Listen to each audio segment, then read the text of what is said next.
qui fait la vérité vient à la lumière. Cette parole de Jésus à Nicodème est une des plus éclairantes de l'Évangile. Et pourtant, il faut reconnaître que 2000 ans après, on est loin du compte et qu'on a même régressé beaucoup ces dernières décennies. Si vous voulez savoir pourquoi les gens préfèrent le mensonge à la vérité, voici une petite histoire qui l'explique. Un jour, le mensonge et la vérité se sont rencontrés. « Bonjour » a dit le mensonge. « Bonjour » a dit la vérité. « Le temps est beau » dit le mensonge. Et la vérité est allée vérifier, en effet, le temps était splendide. « Nous avons une magnifique vue sur le lac » dit le mensonge. La vérité a porté son regard un peu plus loin et a vu en effet le lac magnifique. Alors le mensonge a couru jusqu'au lac, il a touché l'eau du lac et a dit « L'eau est tiède, une température idéale pour y piquer un plongeon ». La vérité l'a suivi et a vérifié qu'en effet, l'eau du lac était merveilleuse. Tous les deux ont enlevé leurs habits et se sont plongés dans le lac. Un peu plus tard, le mensonge est sorti et il a pris les habits de la vérité. Quand la vérité est elle-même sortie, elle n'a pas osé prendre les habits du mensonge et elle est allée ainsi toute nue et elle a fait peur aux gens, elle a dû se réfugier au fond d'un puits. Depuis ce jour, les gens préfèrent un mensonge déguisé en vérité à la vérité toute nue. En clair, ils préfèrent un mensonge qui arrange à une vérité qui dérange. Le pire est peut-être dit dans ce petit conte africain. Un jour, une hyène trouve le cadavre d'un chevreau. Vite, elle s'empresse de le porter dans sa tanière quand arrive un troupeau de hyènes. Alors, elle va à leur devant, elle se met sur le bord du chemin, elle fait semblant de bâiller et de rôter. Les autres comprennent qu'elle a dû faire un merveilleux repas et la hyène leur explique qu'en effet, vous ne savez pas la nouvelle encore. Dans le village là-bas, ils ont tué beaucoup d'animaux, les cadavres se sont amoncelés, il y a de la nourriture pour longtemps. Aussitôt, les hyènes ont fait demi-tour et sont partis à toute allure vers le village. Et la hyène, en les voyant, se dit « Autant de précipitation et autant d'empressement, il doit y avoir quelque chose de vrai. » Et elle s'est mise à leur suite, à partir avec elle.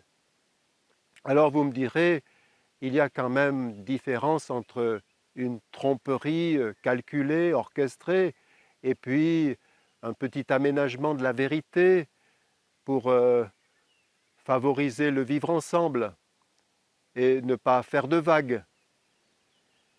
Eh bien, Don Dismas de Lassus, qui est prieur de la Grande Chartreuse, a écrit un magnifique livre où il démontre que les dérives de certaines communautés actuelles ont commencé le jour où on a finassé, où on a dit un petit mensonge comme ça pour ne pas faire de vagues, pour ne pas gêner le vivre ensemble. Saint Augustin le dit très bien, ne pensons pas qu'un mensonge, quel qu'il soit, ne soit pas un péché grave. Les couples doivent faire attention à ça et doivent vivre dans la vérité. Alors, avec humour, je leur donne les 8 conseils pour bien réussir une dispute. Premièrement, osons provoquer la dispute. Tu trouves que je dépense trop d'argent? Bon, parlons-en. Deuxièmement, soyons corrects. Pas de coups bas. Vous connaissez les points sensibles de votre conjoint, alors n'en profitez pas, mais ne soyez pas non plus trop susceptibles. Troisièmement, ne faisons pas de cours d'histoire. Tout ce qui remonte à plus de 48 heures a dépassé la date de péremption. Ne ramenons pas de vieux souvenirs, ils ne nous serviraient à rien du tout. Quatrièmement, ne dévions pas du sujet. Nous sommes en train de nous disputer au sujet du budget, ce n'est pas le moment de parler des enfants. Cinquièmement, ne mêlons pas une tierce personne à notre dispute. Ne faisons pas jouer à notre voisine un rôle d'arbitre et laissons notre belle-mère là où elle est. Sixièmement, sachons rester sur le ring jusqu'au bout. Ne fuyons pas dans les larmes ou dans le silence. Et apprenons à clore le débat. Quand c'est fini, on n'en parle plus. Et puis, huitième conseil, le dernier mais pas le moindre, dit le couple qui les a préparés, durant toute la dispute, donnons-nous la main. Pourquoi? Eh bien, non pas comme le dit Cécile, une membre des équipes Notre-Dame malicieuse pour éviter de se la recevoir par la figure, mais pour ne pas oublier une chose, c'est que le sujet de la dispute passera. Ce qui ne passera pas, c'est la personne.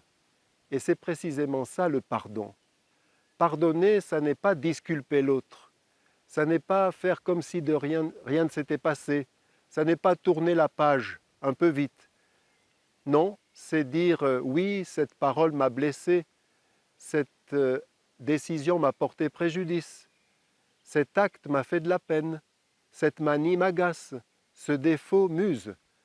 Mais je refuse de t'enfermer dans cette manie, ce défaut, cet acte malheureux. Tu vaux plus que ça. Je t'envisage beaucoup plus large que cela. J'avais été touché lors d'une mission paroissiale par le témoignage d'un couple. C'était une mission prêchée par les jeunes de Théopolis, la branche jeune du Verbe de vie. Ils étaient restés une dizaine de jours dans la paroisse, visitant toutes les classes des écoles, visitant aussi la maison de retraite, etc. Tout ce qu'il faut dans une belle retraite réussie. La dernière soirée, un couple a donné son témoignage. Elle a dit avec humilité que un jour elle s'est rendue compte qu'elle était envahie par une passion amoureuse pour un collègue qui n'était pas indifférent à sa personnalité. Et ça l'a tourmentée beaucoup vis-à-vis de son mari qu'elle aimait. Et puis un jour, elle a décidé de tout dire à son mari. Et elle a eu cette expression en le lui disant, la baudruche s'est dégonflée. Et oui, qui fait la vérité vient à la lumière.